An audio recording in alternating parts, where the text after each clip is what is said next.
world is temporary. And the way you should see it is as a womb of development, but no less a womb that you must be delivered from in order to survive. As the nature of a womb, you cannot continue in the womb eternally. You must be delivered from the womb in order to continue, even in the world.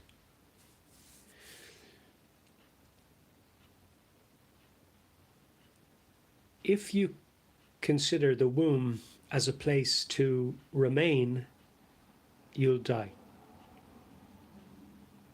If you stay in the womb, if you seek to remain in it, you will be stillborn, not reborn.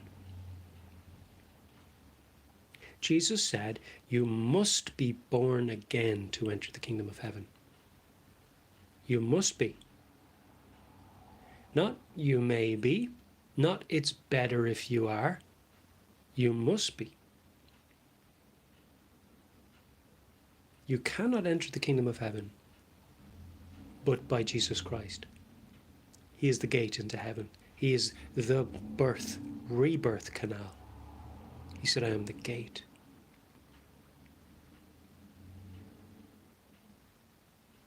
So, as Christians, when we're delivered from the world, and we have that spiritual realization that the spirit is greater than the flesh, and that we've been delivered from this temporal realm, we have a spiritual awakening, and this is very powerful. So what the devil does is he attacks your flesh to draw your focus back to the womb.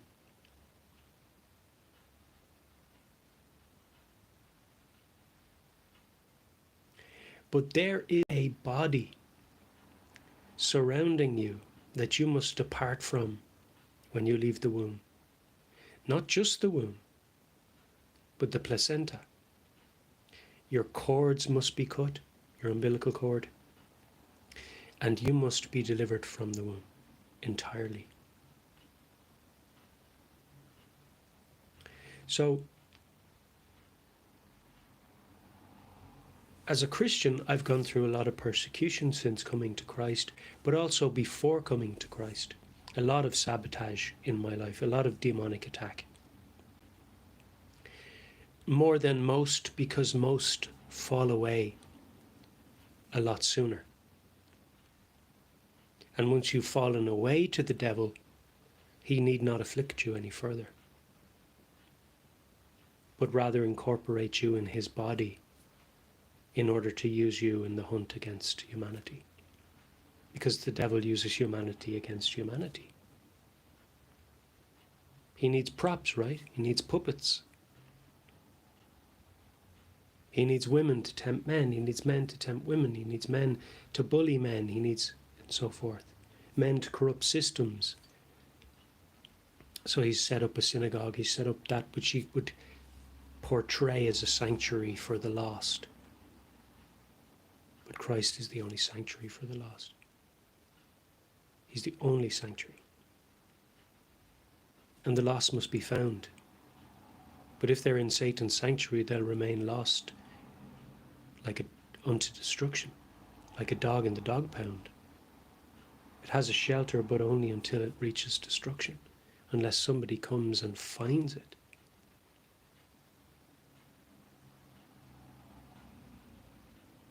So, the point I'm making is that unless you are born again, unless you depart from the physical things and any expectation of them.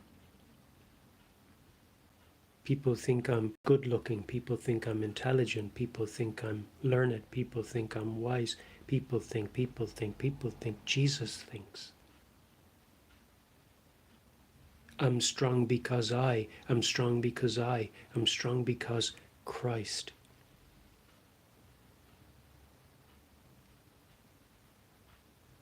I'm wise, I'm wise, I'm wise, I'm learned, I'm learned, I'm learned. Christ leads me. Christ is my shield. Christ keeps my feet. Christ is wise. Christ is knowledge. It is a complete departure, because what is rebirth? It's submission. Rebirth is submission. You must, as a child, submit to the contractions that are your deliverance, like the contractions of a world that is passing away, a body of destruction which you must be delivered from, and birthing pains will ensue. Both for the body delivering and the body being delivered.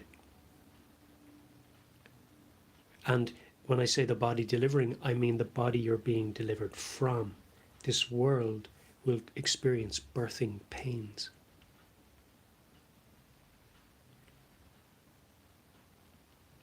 And so too the body being delivered, the Christian. So once the birthing occurs, once the birth is taking place, only suffering can occur until you're delivered. And then it's relief.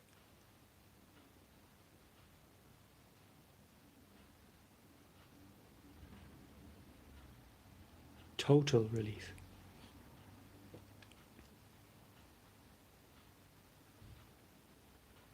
So what does the devil do? He tries to open old wounds. He tries to re-injure. And he'll use people around you. But I say to you, love them. The people that the devil uses against you, love them. And overcome the devil's utilization of their body. Overcome the puppeteer. Love the puppet. And that's how you overcome the puppeteer. You overcome the puppeteer by loving the puppet.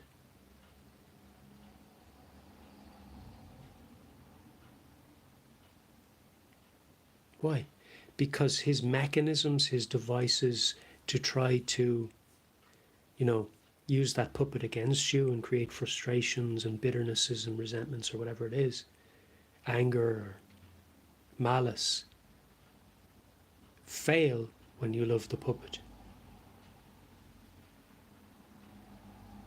Because oftentimes, and I believe this to be true, the puppet wouldn't be utilized in the way the puppeteer would utilize it.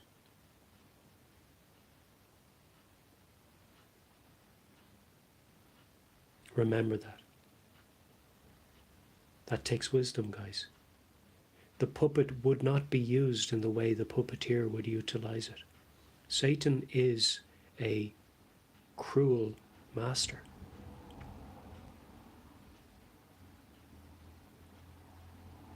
And the puppet wouldn't necessarily treat you the way they're treating you if they had their own way. Fully. So Satan doesn't offer you your own way. He offers you what is closest to your way, which submits to his way, which is kill, steal, and destroy. So it's not your way.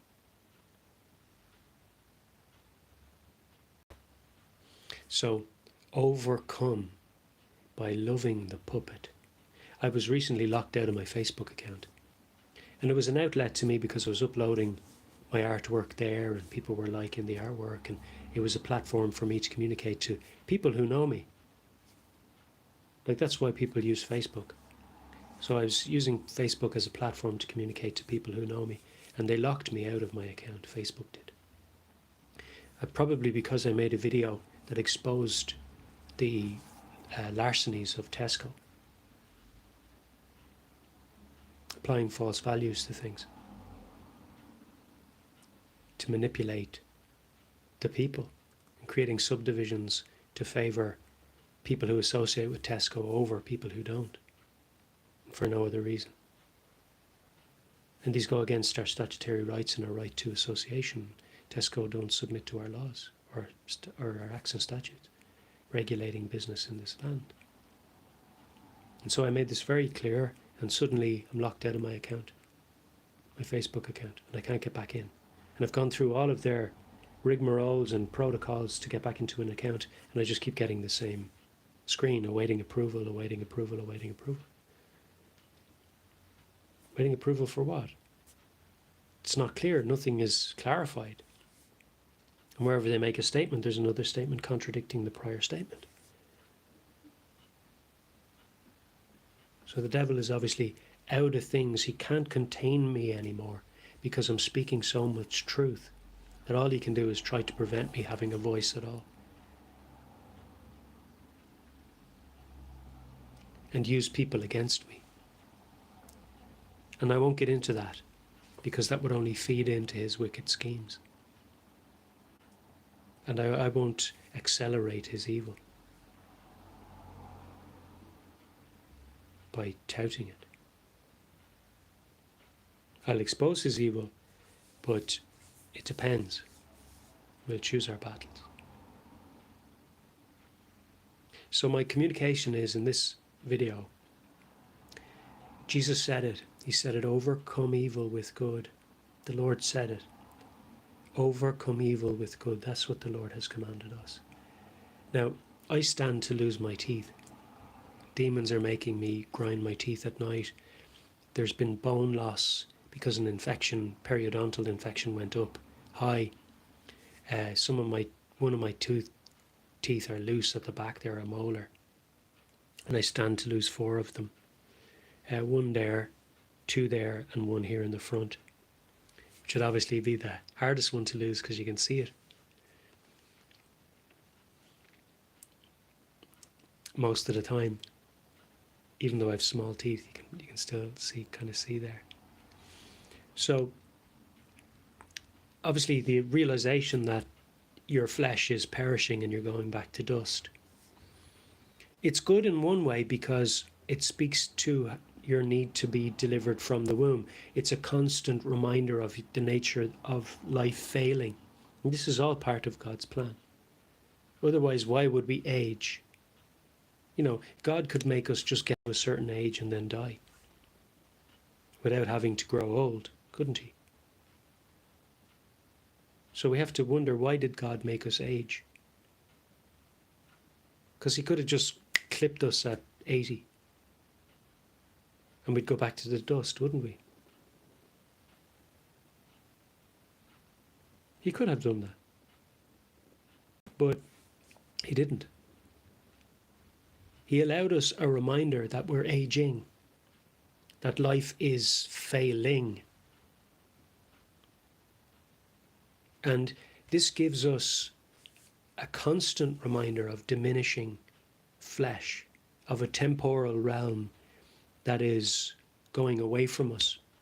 Because as human beings, we can tend to adjust. Say, right, well, okay, I don't have my teeth anymore, but I'll keep going.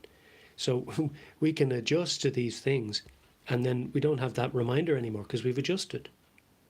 Or we'll just get dentures or whatever and get on with it.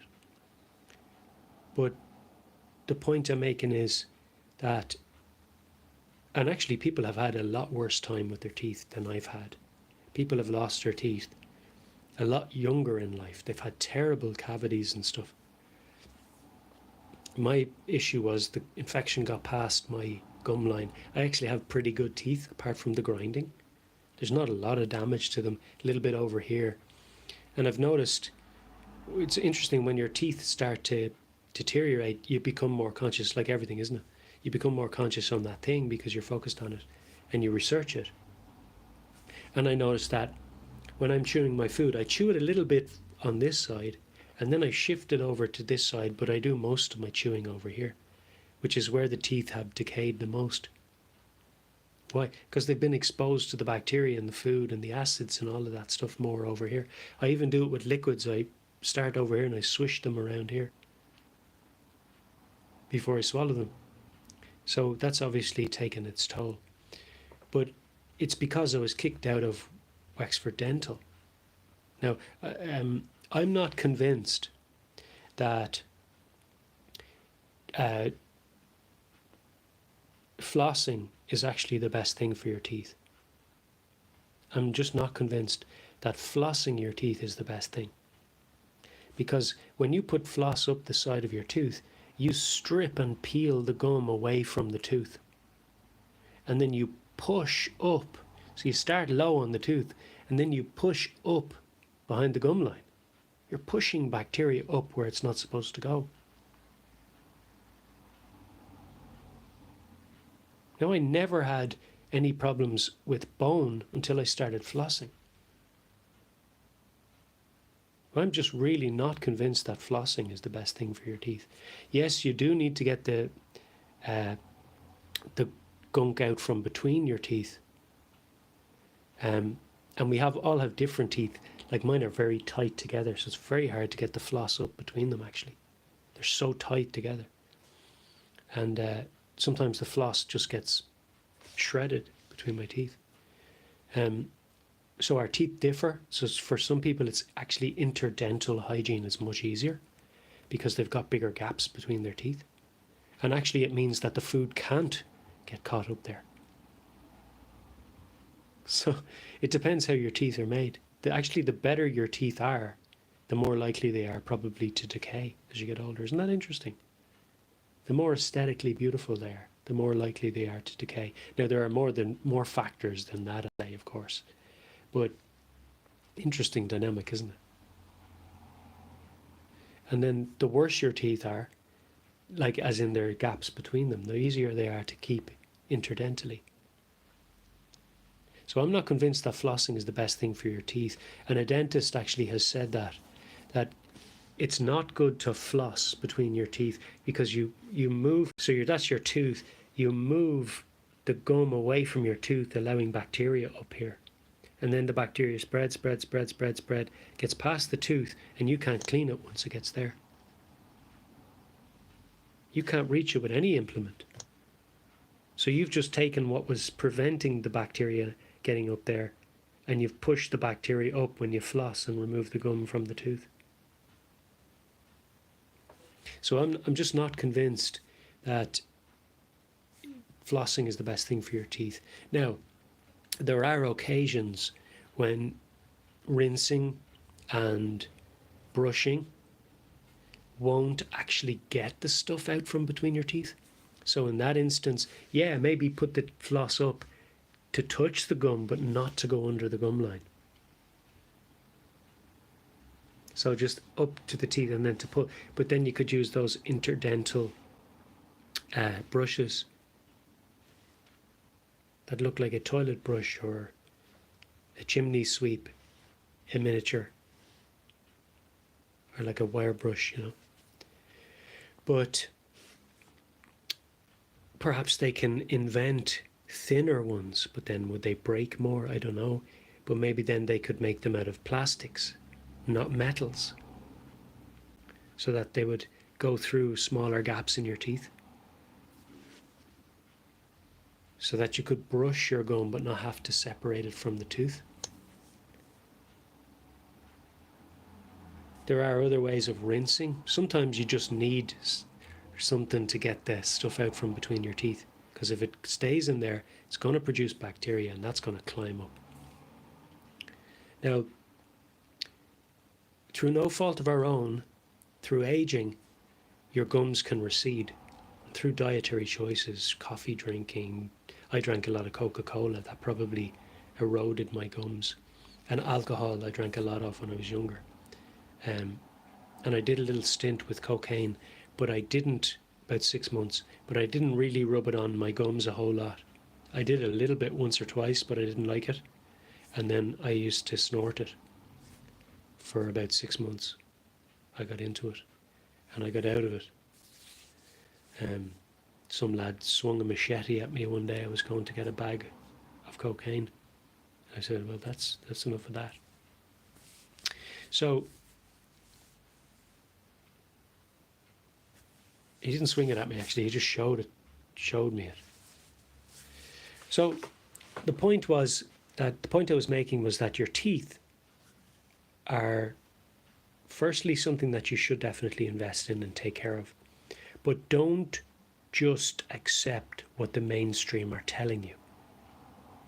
Do more research, because you really need to understand the anatomy of your teeth and the risks quite intimately. And you need to get to know your own teeth. That's the thing, because our teeth aren't made the same. No two mouthfuls of teeth are the same. They might be very close, but they're not the same.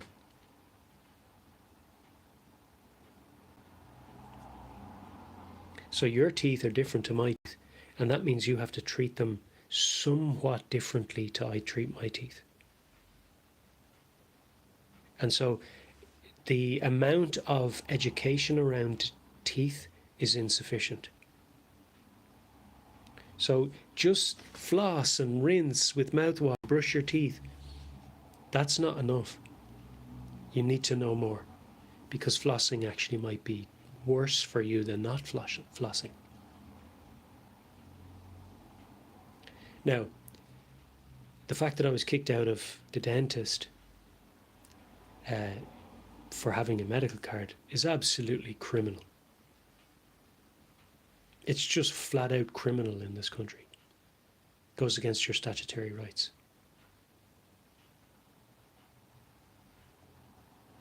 It's flat out criminal. And so I wasn't getting my annual tooth clean, which meant that the plaque was building up. Then that's a breeding ground for bacteria. It's like plaque is like an ever-present bacteria. So it's going to do harm. So you need to remove it. And the only way to fully remove plaque is to have your teeth cleaned. So get your teeth cleaned, I would say at least once a year.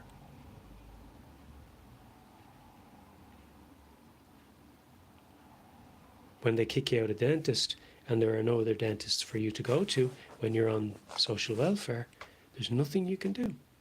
There was nothing I could do. In a space of 2 years, I had significant bone loss, and I wasn't even aware that it was occurring because the diagnostics hadn't been done. And they know these things. They know when you're becoming more susceptible to periodontal disease. They know that. They know what's likely to happen. Bear in mind, you're already on their books. They know about your dental health. They know the risk factors of kicking you out of their clinic, and they do it anyway. They know that you're highly unlikely to get another dentist, because they'll know the dentistry climate in your area, the costs involved, your available funding, all of that kind of stuff. So they're actually walking you into tooth loss and greater risk of periodontal disease. They're walking you into potential life-threatening conditions.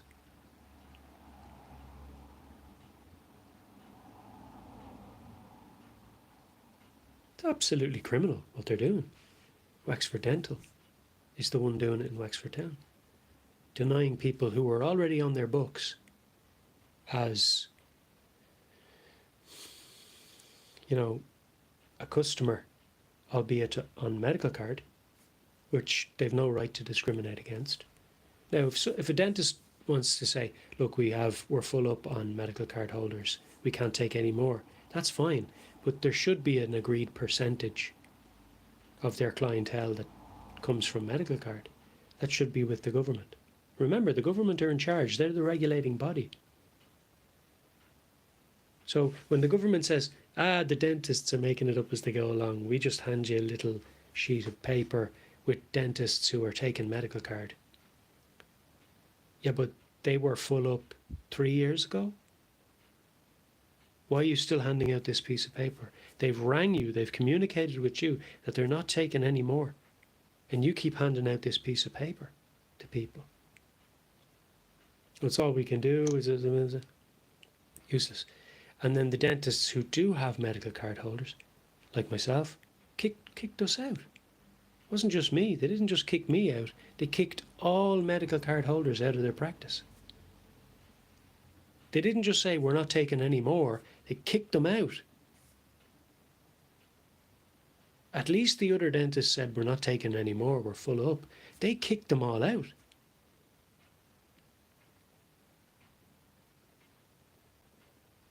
I mean, it's just blatantly criminal. And so, as a result of that, I have significant bone loss because my teeth weren't being cleaned and they weren't being examined or x-rayed. All because Wexford Dental kicked me illegally out of their clinic. And this is the kind of stuff going on in our country today.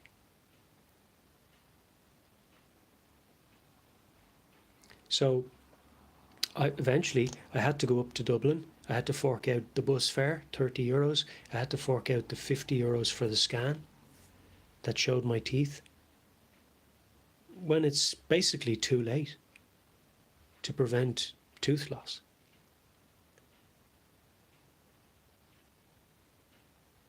Now, if I had money, like hundreds of euros, thousands of euros, I could get bone grafts and save my teeth. I could get crowns and prevent and save my teeth there from being worn down anymore, and build them up a little bit, get some composites on the front tops of my teeth, at least the ones on the front. But you're talking the price of a mortgage to get that done. 20 grand. And north of it, I'd say. The crown is between 500 and 1,000. Well, if you had 10 teeth to get done, and the composite between your teeth, the bone grafting, or even the synthetic material between your teeth, sure, that's maybe another 10 grand or 5 grand. You're talking between 15 and 20,000 euros to get my teeth right after 2 years of neglect from being thrown out of Wexford Dental.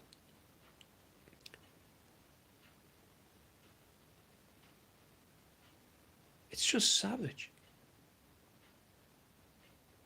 Now, the grinding is not their fault, of course, but the bone loss. So maybe we'll say, potentially at this point it's, whatever, but maybe 500 a graft or something like that, 1,000 a graft, which would probably be about 8 grand max worth of damage from just pure neglect, from being kicked out of a dentist for having a medical card.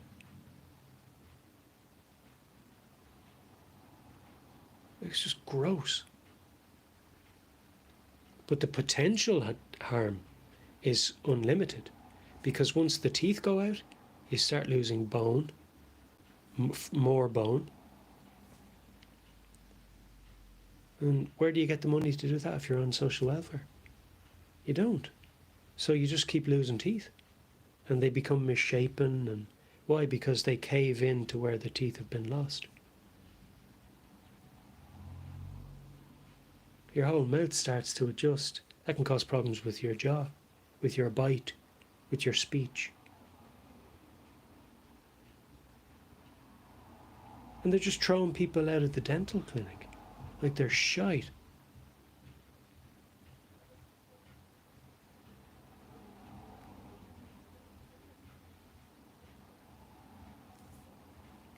Absolutely. Just rubbish.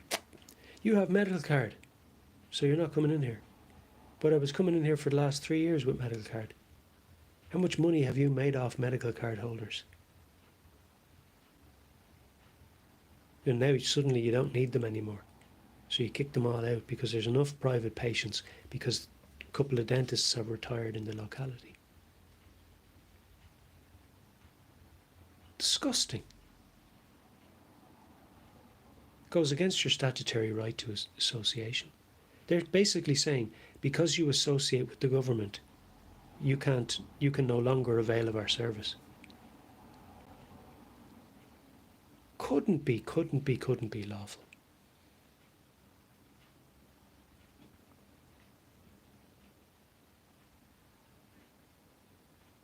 That's the world you live in now. Surrounded by devils. You're rarely even talking to a human being. You're talking to their puppeteers.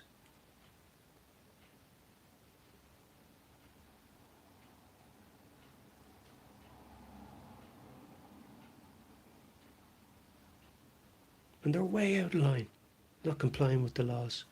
Just like Tesco, creating these divisions by association or lack thereof. It's totally against our constitution. It should anger you, because it's criminal, discriminatory behaviour in a world where they want tolerance and acceptance. It's all talking out both sides of their mouth, hypocrisy. All they want is to basically be able to avail of their sins more.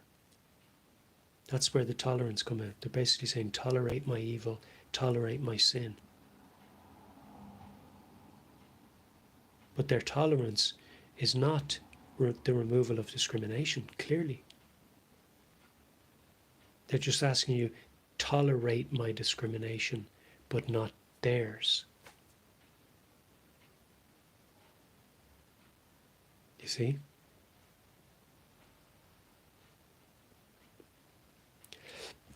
And that's all the devil. That's how he controls people. That's how he separates people. That's how he tries to make example of people that don't submit to him. And this is why I return you to, this flesh is fading. And that's why people who serve the devil try to exalt themselves by making you suffer more than they're suffering. Which is pathetic. When you've done, like, I work very hard. I'm a preacher, I'm a painter, and I busk. And I've gotten to the point where my body is so worn down that I can't busk anymore. Because when I go out busking, I sit on a cold metal electricity box, and it kind of digs into my hamstring when I'm sitting on it. And the other day, and I'm getting older, and the other day the box was so cold that it kind of, because it's so cold, you don't realize that it's hurting you, because the cold of the metal numbs your leg underneath. And so you don't actually feel that you should adjust the way you're sitting. So for hours the other day, it was cutting into my hamstring. And so what that probably did was maybe bruise or even disrupt the fibres a little bit, injure it a bit. And then the next morning, I went to put my leg up over the bike, and it was probably so ropey and tight that I pulled it. So I've pulled my hamstring or my groin or something. But yeah, it's just like my shoulders are gone, my hips are gone, just from abuse and being worn out and overworked and overwalked and overstressed, and not being allowed to sleep at night to regenerate and all that. It's all cumulative. All cumulative. Builds up over time and accrues. Now, I'm not complaining. I'm just making an example of how Christians' efforts and our hard work is not rewarded in this world. And jobs that I have gotten over the last while, the devil was there trying to make life difficult for me, abusing me while I was working. So, you might think, that the overwork of the Christians in Egypt and all that has ceased. No, it hasn't. The devil is still out there abusing Christians in society. He just does it under a facade and a pretense of civility and equality. But the abuse still happens. But what the devil wants you to believe is that you're the only one he's abusing. It's not the case. The devil's kingdom is a kingdom of abuse. He doesn't know the right use. He only knows abuse. So those who have learned a little bit of wisdom from the book of Proverbs and a little bit of street wisdom from demons and fallen angels, they have been able to preserve their flesh a little bit longer, and they've more availability of money and that. They might have better dentistry and better advice in the gym and better nutrition, and they're allowed to sleep at night and be well because the devil's demons don't torment them because they're serving them. Well, this is very nominal benefit. It's a very nominal, minute and finite benefit from serving the devil, such that the devil abuses Christians to make the people that serve him feel better off than us. It's all a game of perception that they play.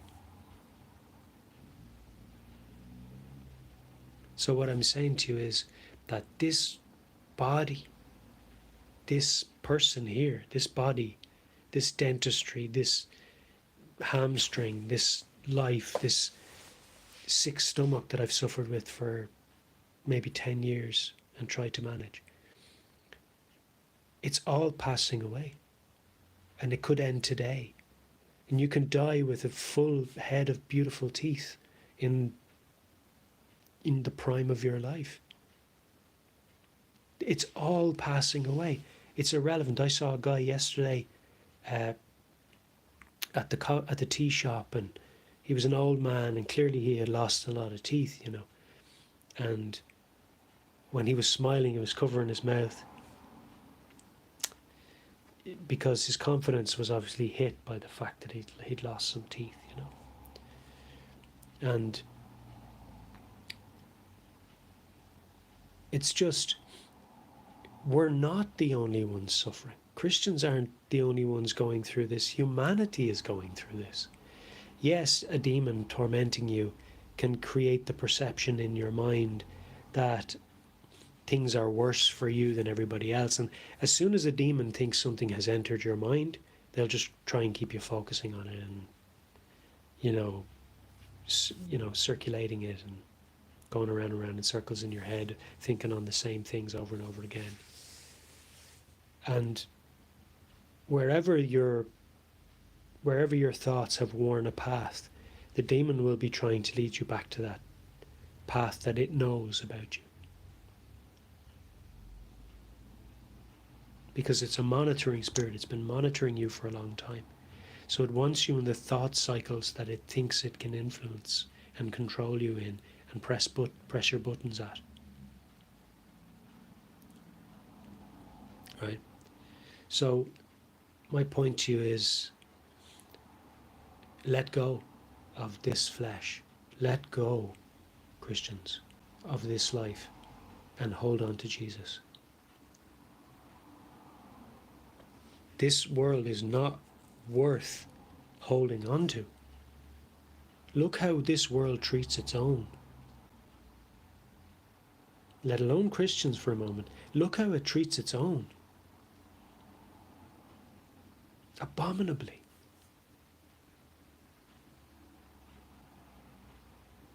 So you have lost nothing by losing your teeth. You have lost nothing by being poor in this world, monetarily. You have lost nothing by being prevented from seeing your efforts come to fruition as success in the world, monetarily, occupationally, familially. It doesn't matter. You're going to die and go back to the dust. The only thing that matters is, how have you impressed people about Christ? Because he is salvation, he's the preservation of the soul. And the people that are around you are souls. They're not the body you see. They're not the physical body. They're not the physical face. This world is passing away. It's just flesh. It has no value if you don't have a spiritual relationship with Christ. But I said to myself, I will not stand before God and not do my best. So I went to the ant. I went to pouring myself into my work and going above and beyond. And all it has done is remove Satan's mask and shown the scumbag he is. And it shows that God's people are willing to go beyond. But what I won't do is push myself into the point of ill health any further.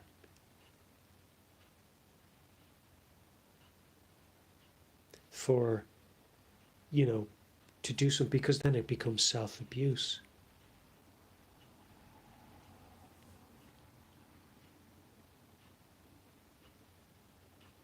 And it's the devil that has to stand before God and, answer to him for what he's done to your life. Him and his demon will answer to God for what they've done, for the preventions they've put in place, for the restrictions. Because they don't just affect me, they affect everybody that I have a responsibility towards. And that will all be calculated. The harm that they've done to me is harm to other people. Why? Because I'm a servant of other people. And it's all being calculated. The devil knows not the degree to which he'll be tormented. If he thinks the fire of hell is insufferable, there's a special fire for him. So don't envy this world, and don't be perturbed by Satan. Give them nothing of you. Just seek the souls of men. And if you're stonewalled, then so be it, move on.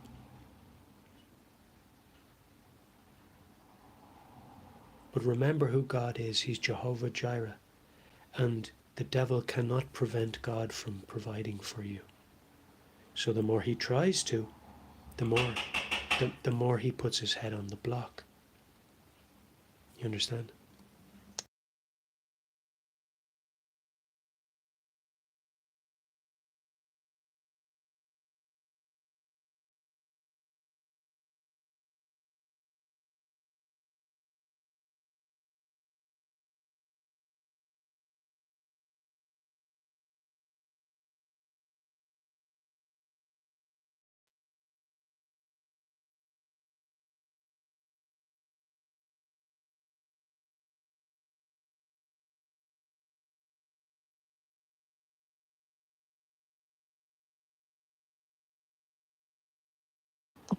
So the more the evil one tries to prevent God's provision and your success in the world or your progress occupationally, the more he tries to injure you, harm your physical body, that's big cost. Because whenever Satan stands in front of a man's obedience to God in his practices, in his daily practices and endeavors, which are not selfish ambitions, they're just basic living for a man. It's just basic getting by in society and living. He commits big crime against God. Huge stuff. That's big stuff.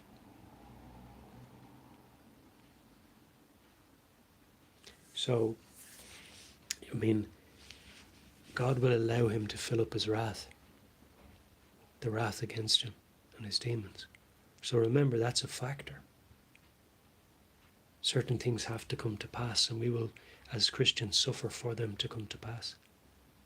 It's our reasonable service, given what God has delivered us from.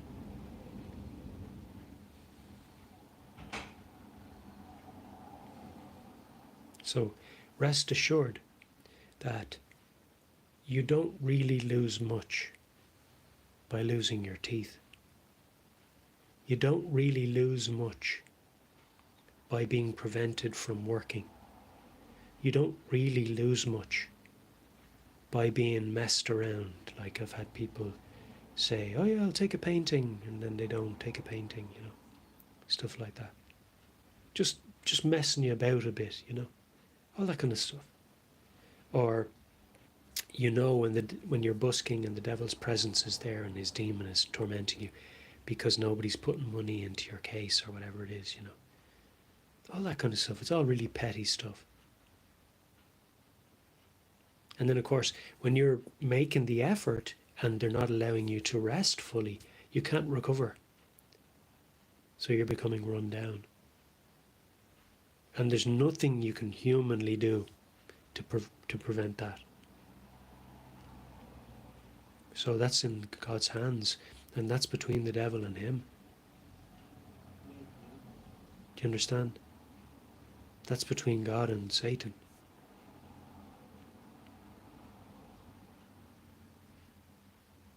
Because whenever something isn't humanly available to you, God is not going to hold you accountable for not being able to do it. When he has seen that you've tried everything in your power to do it, even to the point of overdoing it a little bit through lack of calculation. Because we're only human, we don't know. When you're tired already, it's harder to know, well, if I don't rest right now, I'm going to get hurt, because you're already tired. So God knows these things about humanity and about you. So he holds the devil accountable for those things. Because the devil has created the conditions where those things can occur. Those miscalculations and things. He has created the bedrock for those disasters and calamities.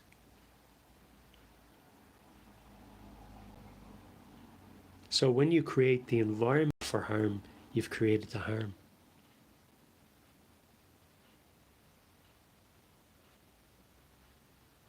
So this is big. I mean, it's really big what Satan is doing here. He's taken great cost upon his own head. I can assure you that.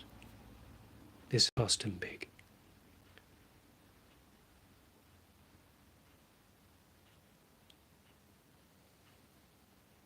Big.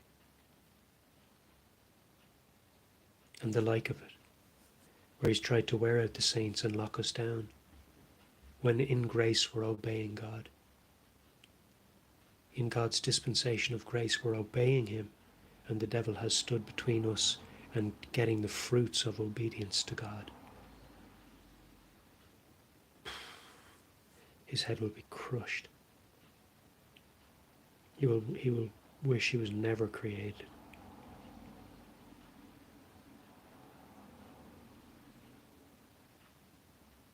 But it is what it is. It has to come to pass. So persevere, seek Christ and not the things of this world. And don't let them to prevent you in the world either. Don't let them to totally shut you down. I'm still painting, I'm still playing music when it's available. Things like that. Just keep going forward. Keep moving forward. Keep loving people. Keep giving gifts. Keep giving freely. Do those things. The devil can't shut us down. But he'll pay heavily for the way he has prevented us from progressing as we should be allowed to. For obedience to God. He will pay for that big time. And his demons. It is what it is. Blessings in Jesus' name. So the message of this is not to hold grudges, but it's important to state what's going on. We have to expose the corruption to protect others. So that has to happen. And that's not a whingy, bitter or resentful whinge or complaint. It's just letting you know that that shouldn't be going on and it is against your rights. And that we should stick up for each other in these matters, because the devil will just run over you if you don't. Him and his demons. Using his witches and wizards to do these crimes. So continue to expose them, pray to God on it, because ultimately it's God that opens a gate or a door or shuts it. So seek the Lord. And he will show up before too long. Blessings in Jesus' name. And they know when it's getting close. Blessings. Blessings.